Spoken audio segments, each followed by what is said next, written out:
Hello everyone, good morning. সকালবেলা চলে এসেছি ছেলেখানার স্কুলে।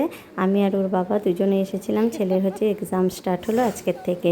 তো ছেলের আবদার আসতে হবে। এমনি সময় তো আমি ওকে স্কুল নিয়ে আসি না, ওর দাদু বা ওর বাবা নিয়ে আসে, কিন্তু পরীক্ষার সময় আমাকে আসতেই হবে। যেহেতু সবাই আসে গার্জিয়ানরা, তো আসি, সবার সঙ্গে দেখা হয়, বেশ ভালোও লাগে। এখানে আমরা এখন গল্প করছি। এখন শরবত বানিয়ে দিচ্ছি লেবু, চিনি, নুন দিয়ে, কারণ এই গরমের মধ্যে আরেকটা লেবু এই যে এটার মধ্যে লাগাই।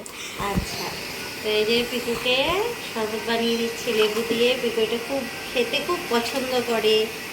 তো এটা আমাদের একটু চিনি দিয়েছি, একটু নুন দিয়েছি, আর এই যে লেবু দিয়েছি। লেবু তো ওর ফেভারিট, ও ভীষণ লেবু খেতে পছন্দ করে আমাদের পিকু, তো ছোটোর থেকে, এখন না।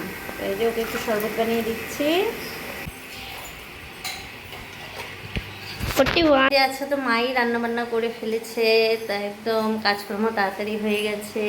তো চলো আজকে মেনুটা তোমাদের সঙ্গে শেয়ার করি, কী কী রান্না করে।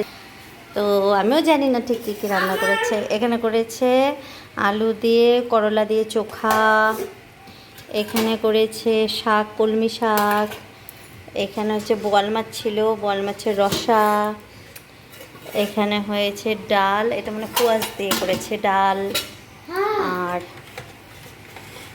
এখানে করেছে একটা নিরামিষ তরকারি,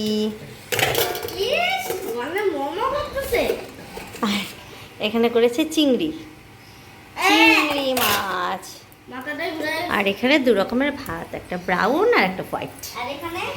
এই তো আমাদের রান্নাবান্না। আমি আবার স্কুল থেকে এসে পিকুকে খাওয়ালাম। পিকু খেয়ে দিয়ে আবার কালকে যেহেতু ড্রয়িং পরীক্ষা, তো কালকে আবার ও ড্রয়িং প্র্যাকটিস করলো। তো এখন এই যে পিকুকে স্নান টান করাবো, শরবত করে দিলাম, খেলো।